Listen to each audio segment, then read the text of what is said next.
Who of y'all, among y'all, know what minimalism is? Have you all heard of the concept? Show of hands? Okay, excellent. Let's start with the word brand. Now,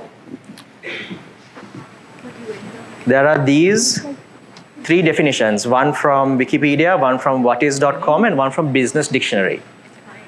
Now, if you look at it, there's only one thing I can think of. How complicated, right? There has to be a simpler way of putting things. I'm a person who believes in keeping things very simple, to the point, and easy to understand. If you can put it forward in a couple of minutes, and if you can make a child understand it, it's simple. This is the definition I like.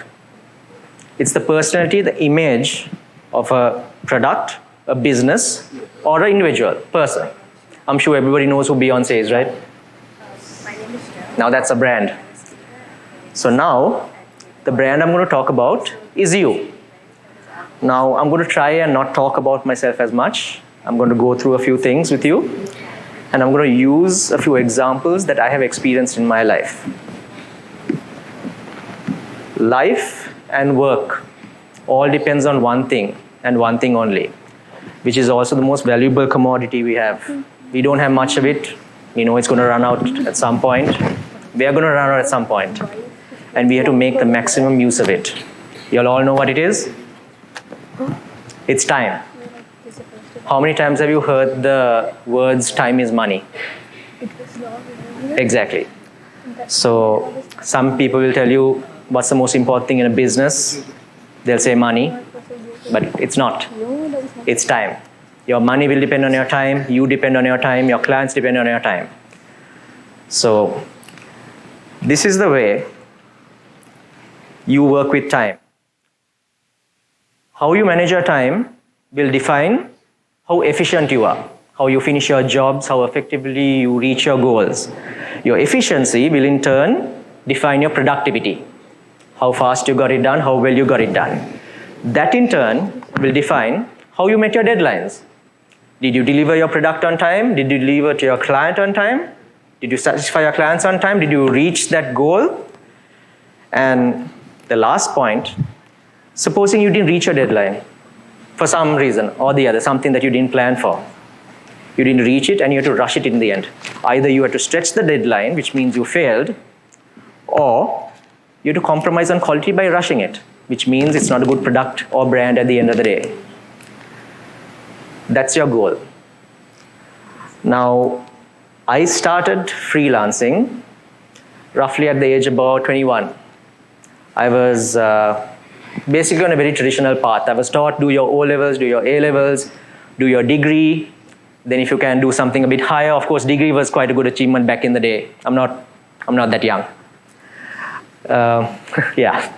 So as you pass the degree, you make sure you get a job. And as you get a job, you work hard, you excel in your profession, and you rise among the ranks, you become a manager, so on and so forth. I had two jobs. I worked at an NGO that used to do training programs for other companies, HR, human resources. After that, I joined a leading travel company in Sri Lanka, which was really fun. I used to go on a lot of tours. I could go diving, deep sea diving. I was meant to do those things and then write about them on the company website. So I enjoyed myself. I loved it. But I always felt that something was missing. I couldn't properly say this was me. There's a huge difference between working for somebody, working for a company, and working for yourself. There's a different sense of accomplishment. You feel about your goals differently. And most importantly, time. The time you have for yourself gets minimized a lot because the time you have for yourself, you have to also divide between your company and you. So I'm here to talk about minimalism. Now, minimalism is a concept that not only applies, as you've noticed, I've used a very minimalistic picture just to show you, just to get the message across, but it does not apply simply to interiors. Minimalism is a way of life, and it could apply to everything. Your free time, your time at work, how you handle yourself, your physical self, your mental self, and your workflow. So I'm going to run you through one by one the most important aspects. Other things might be more important to you, but this was what was important to me, and I'll give you a few good examples. So I'm going to use the words that you young people use. Everybody knows what hustle is? Yeah? So basically, your hustle is your main job. Say you studied IT. I had an IT degree. I have an IT degree, sorry. I don't pay it much attention now because I went in a totally different direction, but I'll tell you about that.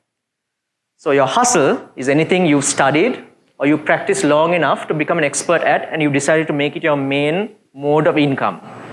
So that's where most of your money comes from, your main mode of income. That's your bread and butter. But then we come to a certain age now, and I mean an era, a place in time where one job simply isn't enough if you want to enjoy a little bit extra. You want to enjoy a little bit more on the side for yourself. So then we have the side hustle. Now the side hustle is something that you do out of passion. More often than not, it's a hobby. You find a way to turn that into something that you can put out there and you get paid for. I'm sure all of you have heard the saying, if you're good at something, make sure you're paid for it. Don't do it for free.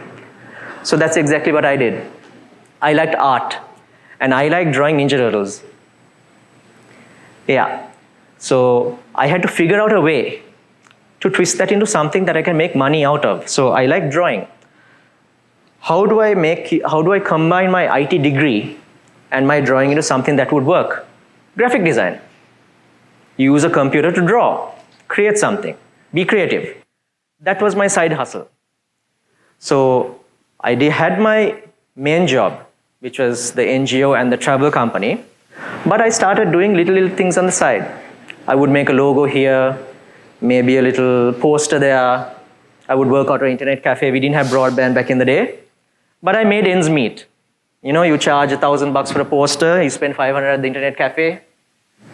I didn't have much smarts those days as well, so $500 was a big deal. So more often than not, when people serve their passion, they do a side hustle, they find out that it's more rewarding. Because when I was working at the NGO and the travel company, I found myself, now I wanted a side hustle to enjoy the little extras in life, so I can afford a bit more, maybe go on trips or whatever. And I love partying, so there was that. But I soon found myself, my main job was actually funding my side hustle. And I was making more money out of my side hustle than anything else. And I understood why. That was my passion. So me giving time to my company, yeah, that was my job. That was something I had to do. That's something I wanted to do because that's the traditional thing you do. But me giving my time to my side hustle, to my passion, no, that was something truly special. Giving a client a logo that I had made, I could actually point it and say, look, that's mine. And I would be proud about it. So I want to show you exactly how I managed to use minimalism to streamline my process. Now, I have been a freelancer. I've been working independently for 13 years. I do have a private limited company, but I would consider that a side hustle. What I truly enjoy is working alone. And I don't mean totally alone. I have people I outsource work to. We'll talk about that in a minute. So minimalism. Minimalism, I'm sure a lot of you all would have read a bit about it. Maybe some will have understood it. Don't assume, as soon as minimalism mentioned, that you think, okay, it's a log cabin out in the woods, no internet, no TV, you're living off the land, the bare minimum. It's not that. Minimalism is beautiful in the sense you can tailor make it to suit your life. So you want to shift all the clutter out, keep only what's needed. At least that's what I understood. So what I did was, there are about 4 points in your life that you can tidy up. It's like tidying up a room. You don't need that pile of clothes, buy a clothes basket, stuff it in there. You free up space. You don't need an untidy desk. You don't need all those pens. All you need is 2 pens. So similarly, workflow. So I'm going to tell you what you can use and what you can discard in these 4 important points. So what you can use with your workflow, your tools. What are the tools you personally have? The ones that are free and that you don't have to pay for. You have your eyes, you have your hands, you have your mind. Apart from that, you have tech. Now, back in the day, email was really hard. We had to get email from a company like Eureka, and it was really hard to manage. But now you have Gmail, you have Hotmail, you have Yahoo, and even for $5 or $6 a month, you can have your own domain name. So supposing there's somebody out there called Sarah, and you want sarah.com and you're selling plants. Costs $6 a month to get your own sarah.com email. Then the information resources, right now, you all have a mobile phone in your hands that's at least 10 times more powerful than my first computer. I used a Pentium 1. I'm pretty sure you all don't know what the hell that is. You all do? Maybe you all heard the word Pentium, but not 1, right? Yeah, that was terrible. I just logged on with that, but back in the day, that was amazing. But right now, you can design on your phone. So make use of the resources that are free. And there's a lot of resources free. You have the power of supercomputer in your hand. You have all the information you need. If you want to learn how to lay out, say a logo or maybe even a 3D plan, there's a whole lot of YouTube tutorials you can go through. You can learn on your own. And that's exactly what I did. They never told me how to manage Photoshop or CorelDRAW when I did my degree. But I managed. We didn't have much access to YouTube back in the day, but what I did was I took what was already made, I broke it apart, applied different colors to it, changed it around, bent it this way and that way, tried to make my own thing. And it worked. It was a long, slow process. You all won't have that problem now because you all have at your fingertips all the information you all will ever need. So use that.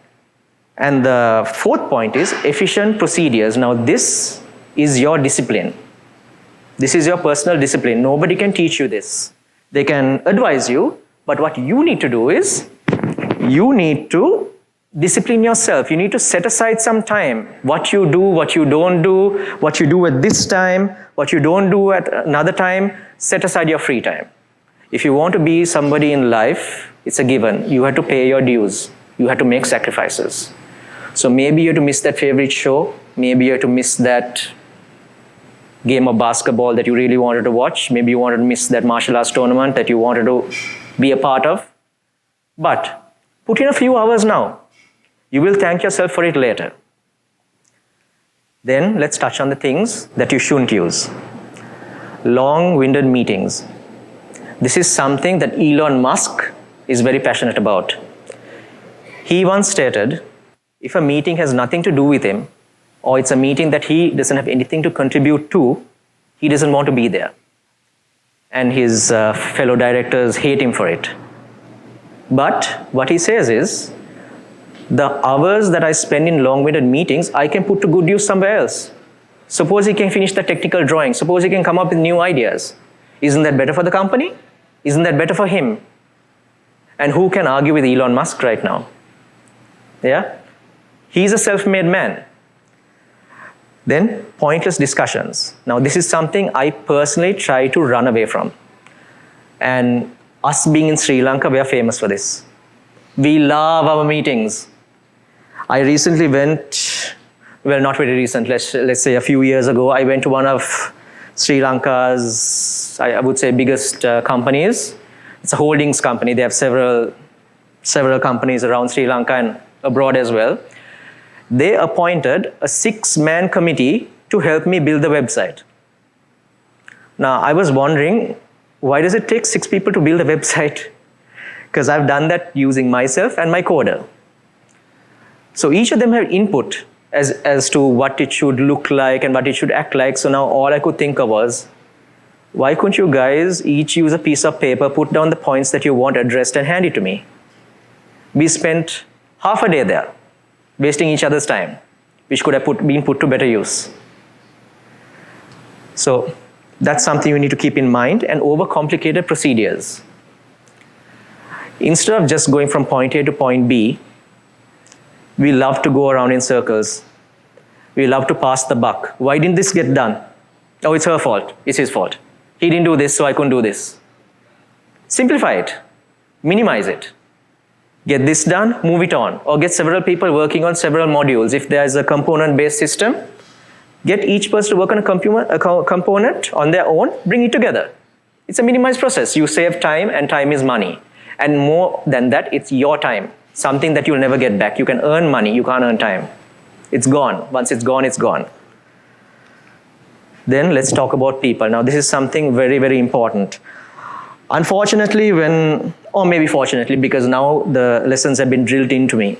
When I was 21 to 27, those were my important years. I wasn't very smart. I was very hardworking, but not very smart.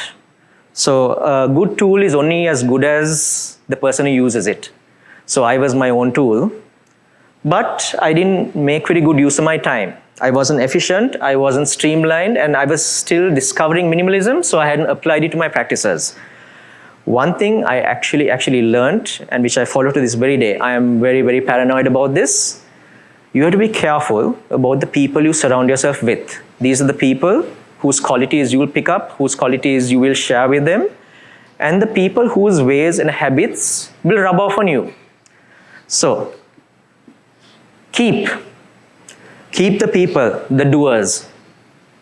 These are people who are go-getters. They will go and get it done. If they tell you something in the morning, by the evening or by the afternoon, they've done it. They won't talk about it, boast about it, say it will be done at some point of time. Now, this is something else that Sri Lankans are very famous for. Oh, I'm going to do this whenever.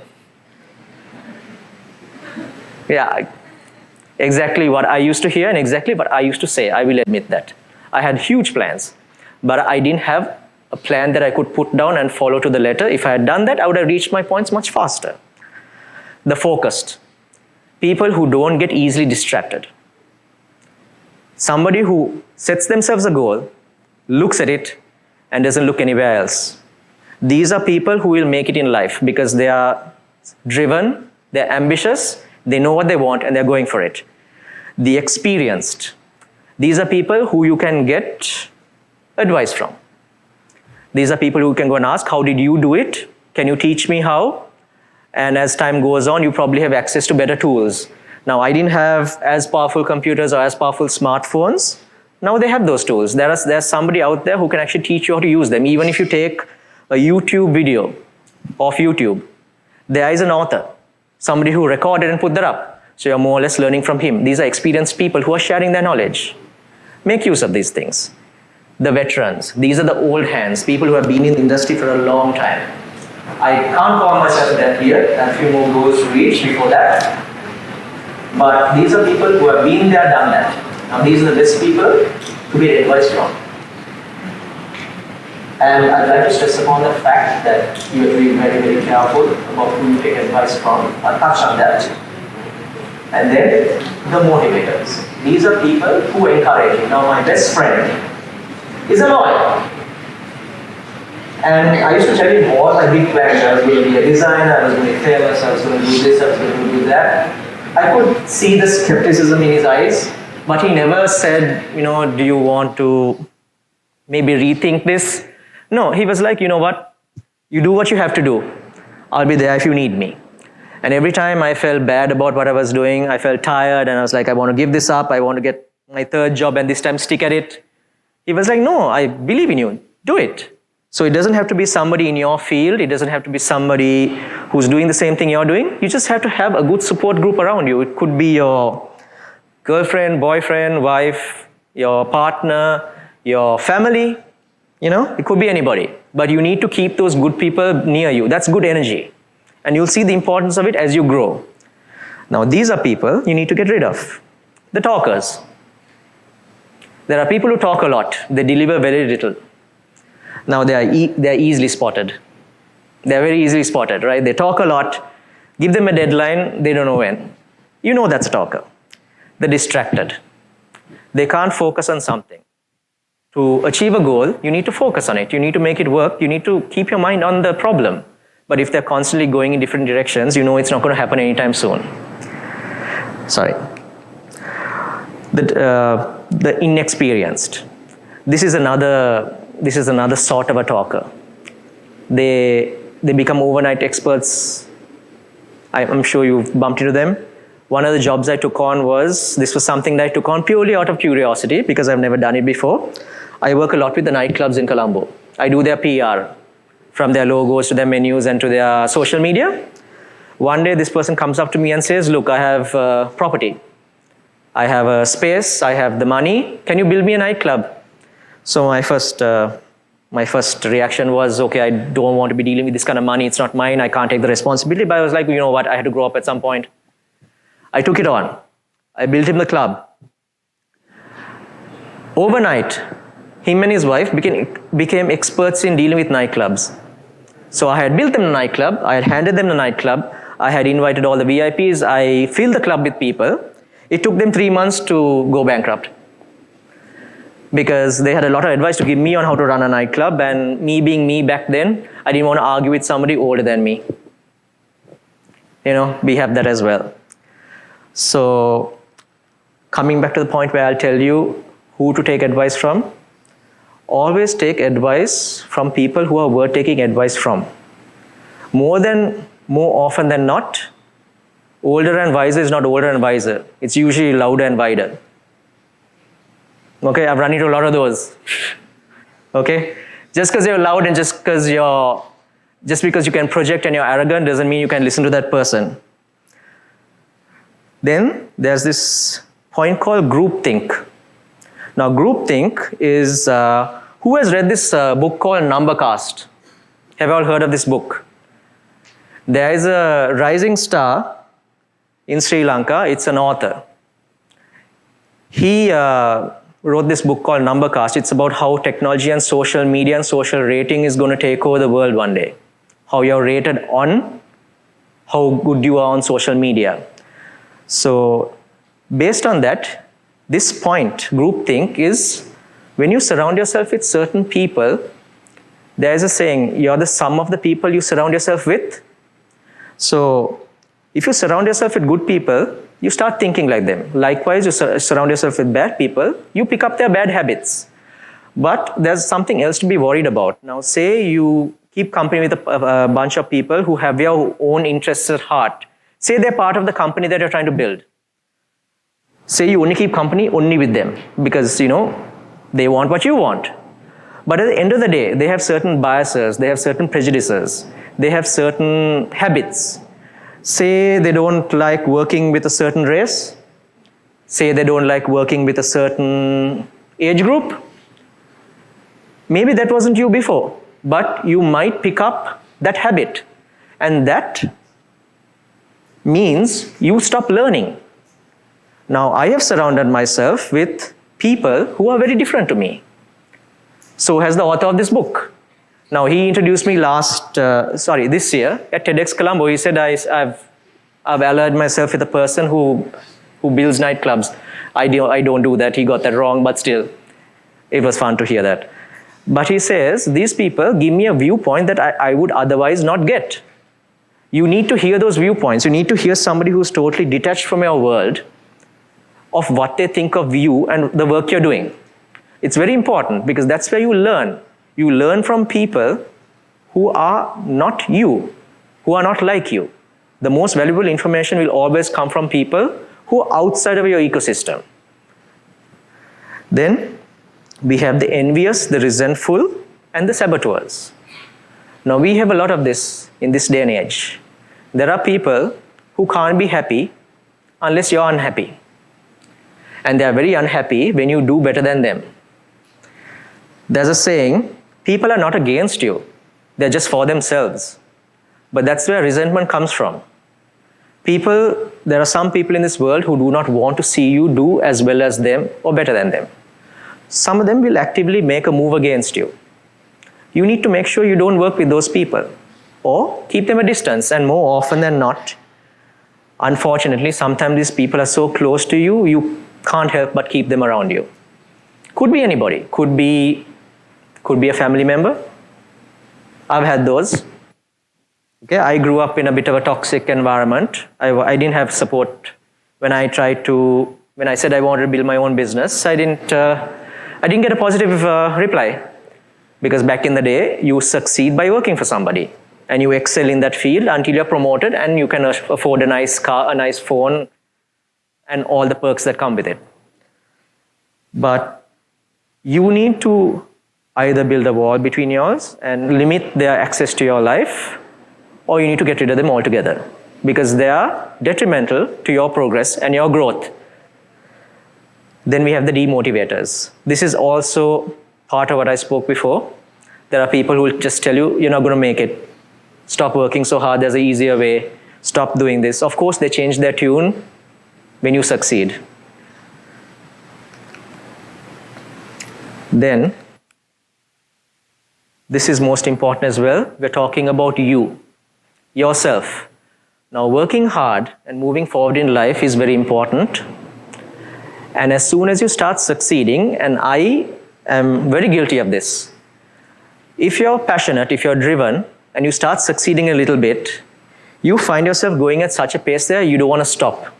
And inside you builds a small fear. You think, oh, if I pause even for one moment, I am going to lose the momentum of which I was moving forward. Or I might lose the money that I was going to make. Or I'm going to lose the friends that I was about to make. Everybody wants nice things. Everybody wants to belong in a certain social group. You want the good set of friends. I mean, I think almost all of us have stood next to a nice car or nice something and said, I wish we could have that. Or we've stood outside a circle of friends and I wish I could be part of that circle. But at some point, when that stress mounts up on you, you need to be aware of yourself. You need to be aware of your physical self. You need to be aware of your mental self. Now, 75% of adults are suffering from stress. 80% of workers feel stress on the job. That sometimes leads to depression. Now understand, when you're on a good roll, when you're moving forward at a rapid pace and your life is building exactly the way you want it to build, imagine falling into depression or suffering from anxiety right in the middle. Now, wouldn't you rather take a couple of days or take a couple of offers, treat yourself, and come back rather than let it go to the very limit of your being where you're laid out for a year, where all your hard work fades away. So, rest and relaxation, very, very important. Make time. Now, personally, me, I try to get out of Colombo maybe once a month. Just recharge. Go somewhere where there's a computer or a phone, which is very hard for me to do. I start feeling isolated the moment I step out of Colombo. 1 week is enough for me, but you need that. I do certain things like relaxing, looking at something green every 15 minutes, because apparently when you look at something green, you look away from a digital screen that resets the matrix in your eyes. So I do little things like that. Then your social life. This is where you need to surround yourself with good people who help you relax, who take you away. Okay. Your hobbies. Do something extra. Then your needs, wants, and luxuries. Everybody wants something. You need to be able to afford those little things. Don't feel guilty about buying that expensive watch or that expensive dress or whatever it is. Once in a while, treat yourself. Nothing wrong with it. Don't feel you worked hard for it. It's your blood, sweat, and tears you put down, and you got it. Your physical health, exercise, of course, you'll all know that. Do some sports. Your mental health, as I mentioned before, don't overstress. It'll happen. Also, your attitude towards yourself, towards your work, your improvement, your boss has to be positive. It has to be positive. You can have a problem client, be positive. Deal with it nicely. Take care of yourself, take care of others. You'll find yourself going in a very good direction. So, I would like to end this by asking you all for one favor. Now, I promised myself if I ever made it to a point where I am happy, where I'm content, and I'm growing well, I would inspire at least one person in this lifetime. So, if I've given you something you can use, something useful, or if I inspired even one of you all, do me this favor. As you're growing, as you're moving forward in life, inspire one person. You have an entire lifetime to do this. Now, if all of us inspired one person in a lifetime, imagine what the next generation will be like. Thank you for listening.